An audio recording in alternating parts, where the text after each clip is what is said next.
Hello guys, and welcome to yet another video that we're putting out for you here at NGB. You've got Ben once again, and I'm joined as always by Asim. How are we? Sorry, that was my shit Star Wars. That's terrible. That was terrible, wasn't it? Sorry. I did Yeah. playing in the background, and I was like, "Oh shit!" That confused the hell out of me. But that's my Star Wars team impression. So, that was awful. We are playing some Star Wars Battlefront. Asim has been hammering the EA Access trial on the Xbox One, and pretty much. He's going to tell me all about it. Yeah. So we'll obviously start with the multiplayer because that's what the game is. Yeah. So you played the beta, and you played it at Gamescom as well. You tried, I think you tried the Fighter Squadron, you've tried Drop Zone, and you've tried Walker Assault. Yes. There's 9 main multiplayer modes. You've got those 3. You've got Supremacy, which is kind of capture the point kind of gameplay there. You've got ground and aerial stuff up to 40 players. You've got Blast, which is essentially team deathmatch up to 20 players. Cargo, 12 players, and then you basically got to steal the cargo from the enemy while protecting your own. You've got Droid Run, which is 12 players. You've got to capture droids and hold them. Hero Hunt, which there's one single hero, and then the rest have to take him out or her out, and you become them, and it kind of swaps over. The mode that I kind of actually really like is Hero versus Villains. 12 players, all ground stuff, and it's a team of heroes versus villains. There'll be 3 of them will be like the big heroes, so it's either Luke, Han, or Leia, and the villains will have the Emperor, Darth Vader, and Boba Fett, and the other players will be less like normal rebels or stormtroopers, and it will kind of change from round to round who becomes who. And it's really cool. It's like first to 5 round wins. So those are the options. And that's kind of my thing with it. I remember we were talking ages ago, and I was like, you know what? It's really cool. This is Star Wars. But my thing with it is that, will it have the legs? And that's still a concern. Like, I've played it for almost 10 hours now straight, and, played it lots in the beta as well and everything like that. And that's still my concern. There's not many maps. Can't remember the exact number of maps. People are probably going to rip me apart for not remembering the number of maps. But I've only come across 5 or 6 different maps, right? Maybe. And yeah, so unless they're going to release loads more content for it, in terms of modes and DLC wise, I mean, well, they are, but you're going to have to pay 40 quid for it. Yeah, which is irritating and annoying, because they could have, if I don't want to put words into their mouth or anyone else's mouth, but I imagine they could have put a lot more content into this. I mean, I think that's so far from what I've seen, that seems to be probably the main criticism. I'm still really looking forward to getting my hands on it. I'm still looking forward to spending a lot of time with it. And we've obviously got the video that should be up around the sort of same time, where we talked about Call of Duty, where we said that that's essentially people play it for the multiplayer at the moment.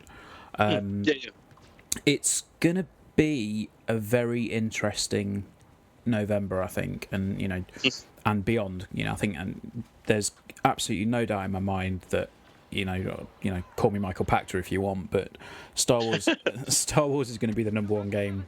It's going to sell bucket loads. Don't get me wrong, it will sell absolutely shitloads of copies, and it will be very, very interesting to see how it fares in the long run, as you say. I personally think that with that appeal and with that lasting thing of it is Star Wars, I think that's going to get people coming back a lot more than they would do for other games. But how long that lasts for, I don't know. I'm still in awe of the beta, where you saw that. You saw the attack come over for the first time as a rebel, and you left the hangar, and there was just that hail of blaster fire. That to me is still something that I want to do a lot more of, because I think, as everybody has, they've got that affinity for Star Wars. They've got that passion there.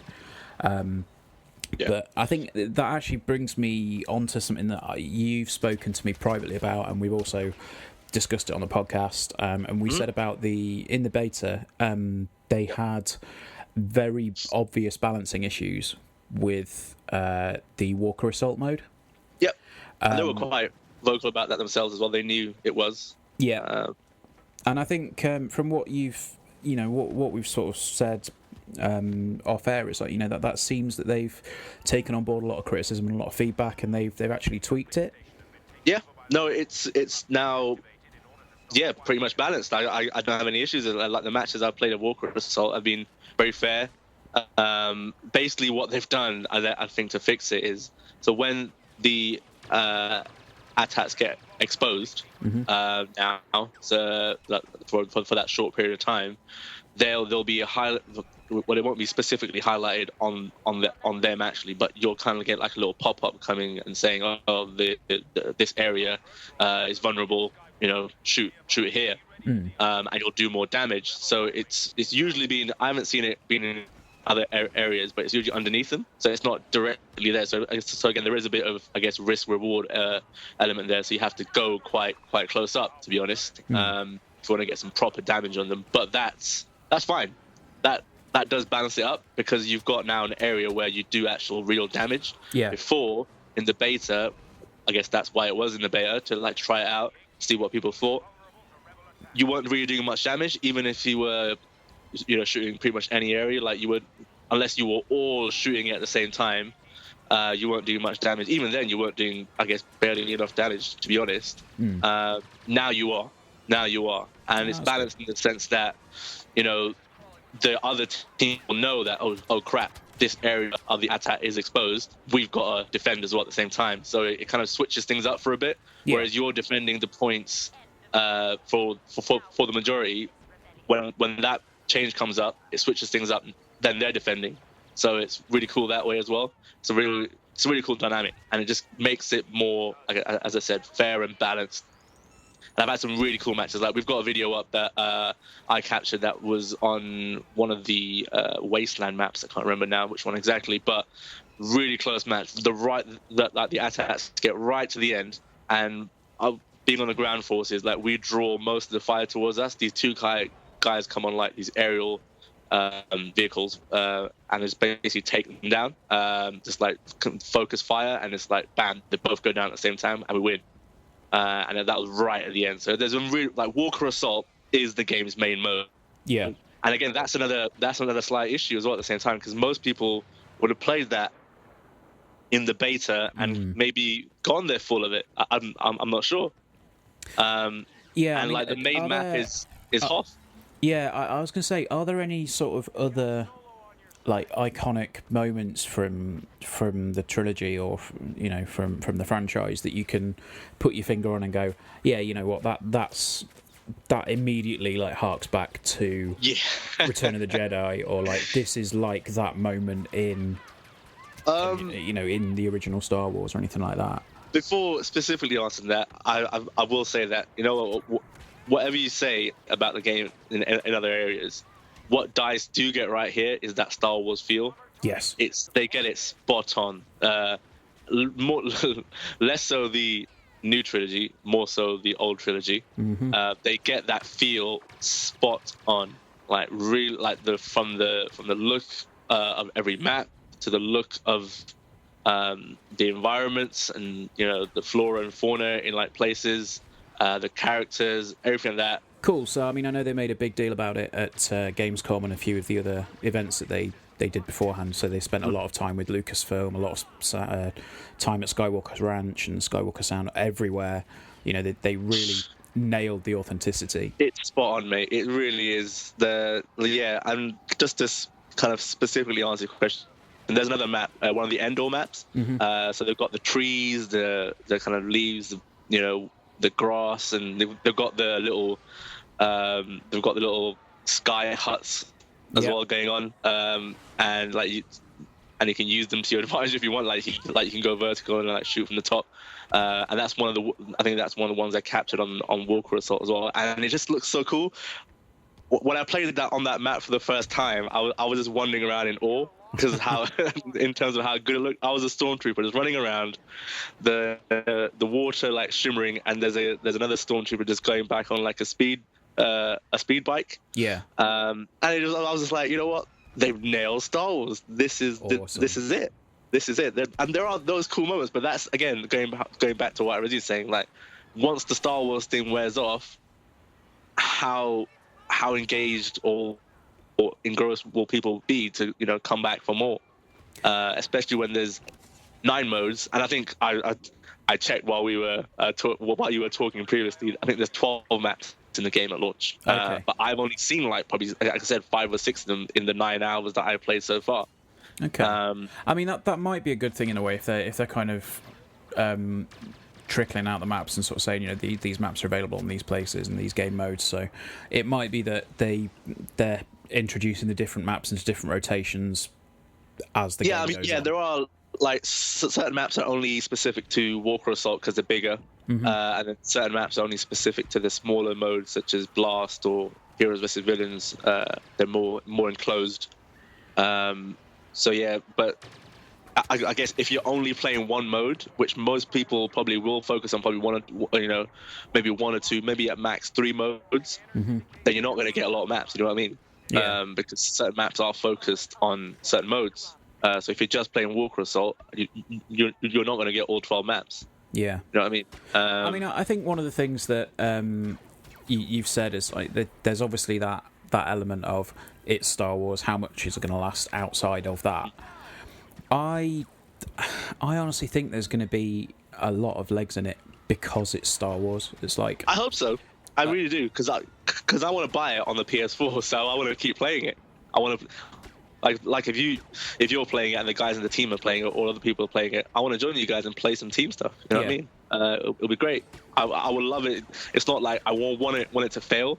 It's just a legit concern I have based on what I've played and seen so far. Yeah, I'd say it's a totally fair concern. I think when you compare it to, which is again might sound harsh, when you compare it to other games in this genre, like Call of Duty, like we were just talking about before, will people switch over from Call of Duty to play this?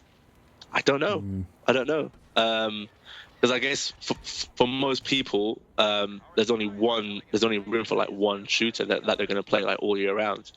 And is that going to be Call of Duty or is it going to be Star Wars? And it might sound, stupid to some people just to kind of boil it down to that binary decision. Is it going to be, Black Ops or is it going to be Star Wars? But that's what the majority of people will probably be thinking, right? Yeah. It's and the thing is like the mechanics. So if you want to boil it down to the gameplay and the mechanics, okay, so let's talk about the shooting. It's I prefer, and it might be again a controversial decision or choice, I prefer to play it in third person. I feel like the first person shooting isn't strong enough. Okay. And that's just a personal view. I feel like it just doesn't feel as solid as other, I guess, proper first person shooters, if you want to call it that. Right. Okay. I feel like I get a better view and better aim playing in third person and better feel for the guns. And to be honest, the gun, even though you unlock things at a fairly steady pace, especially if you're doing well in matches, you get credits and stuff, and you can unlock weapons and perks and grenades and all that sort of stuff. Yeah. The default weapon you get is pretty decent. Like there's no real reason to upgrade. Yeah, I remember that from the beta. To another weapon. Yeah, there's no real reason to upgrade. Like I've upgraded to other weapons, but I usually just keep going back to the default, to be honest. And there is a shotgun type weapon, which is pretty much useless in this game. You're not really going to have many, especially if we're playing like Walker Assault, which again is the main mode in the game.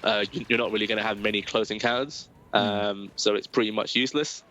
I mean, and I said Walker Assault is the main mode, but Supremacy is probably the second one, I guess. Okay. Which is again another big scale, 40 players, kind of capture the point. You can have some really good matches on those big open maps. But yeah, in terms of its mechanics, I prefer it in third person. I don't think it's a strong first person shooter as other games in the genre. That's just my opinion. Okay, so I mean, overall, obviously it looks stunning. It's got stunning. that Star Wars feel. It's the best encapsulation of the Star Wars universe that I think we'll probably see in a game for until the one that they're working on, the campaign one, whatever it's called, the proper story one. Sorry, comes out next year or something. I mean, it seems like this time round, EA have got the license and they've gone, what, we're going to put a lot of effort into this. We're going to really make Star Wars a viable game franchise again. In terms of using the license, they've nailed it.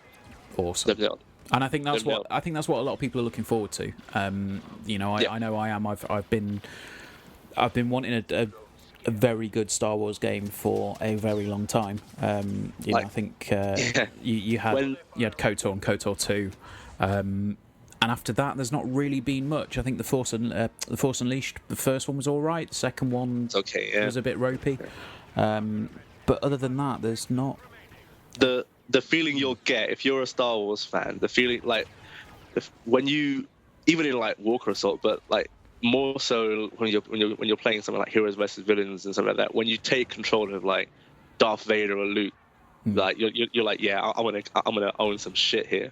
Shit's going down. Like with you're walking around as Darth Vader. It's like there's no need for me to run. I'm just gonna walk. I'm just gonna strut. Force choke. Yep, you're gone. Yep.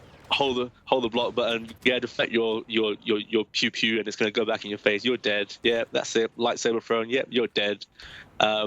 It's cool. It's undeniably cool because it's Star Wars. I mean, does that feeling in the sort of time that you've played, does the feeling of dread, like when you hear that the Imperial March, does that when you come up against, like, I remember the first time I encountered Vader in the beta, it was like just running down towards like the Imperial base, and then I turned a corner and it was like in one of the little trenches, and I turned the corner and Vader was there, and I immediately stopped, started walking backwards, and then turned and ran as he force choked me and threw me. I was you usually want to run. Wow. You usually want to run. That's the thing. Unless you're in a group and you're all directing fire. I mean, you can. I think I tweeted about this when I was playing it. I was saying that I think Luke and Darth Vader are probably the most powerful heroes and villains in the game, but that makes sense, I think, because they're Jedi and Sith, it makes sense. And the Emperor as well, he's pretty powerful as well with his lightning powers and stuff like that. Yeah. Han and Leia less so. Their special powers and stuff like that, what they have, aren't particularly great. I mean, Leia has a decent one in that she can provide health to other heroes. Okay. So that's not bad. So if you're working as a team together in Heroes versus Villains, you can use that to your advantage quite wisely. And Boba Fett is okay as well. His jetpack's cool. He has a fire thing as well. I'm slightly unnerved that you said that Boba Fett is okay. I would have okay. hoped that Boba Fett would have been the baddest man on the planet. He's okay. I'm sorry to disappoint you, but he's okay. He's like it's when you're playing as Luke or Darth Vader when you're like, yeah, shit's going down. Yeah, I'm gonna tear shit up. I'm gonna tear shit up.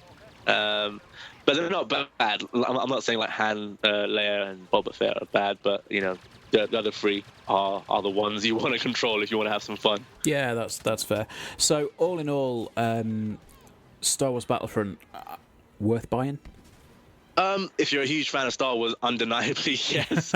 It's a very good game. It's a very good game. But I mean, just before we do end up, a lot of people have been asking me like, is it worth getting if you're not really into multiplayer, and is there a single player side to it? There are single player missions, but they're a bit like horde mode-y, aren't they? Yeah, they're not particularly great. No. I mean, there's tutorial and training stuff which like gets you used to the mechanics which they put in the single player mission stuff. There's some cool stuff like the Endor chase and the dark side stuff. But beyond that, like you've got the battles which you can compete head to head against a friend or the AI.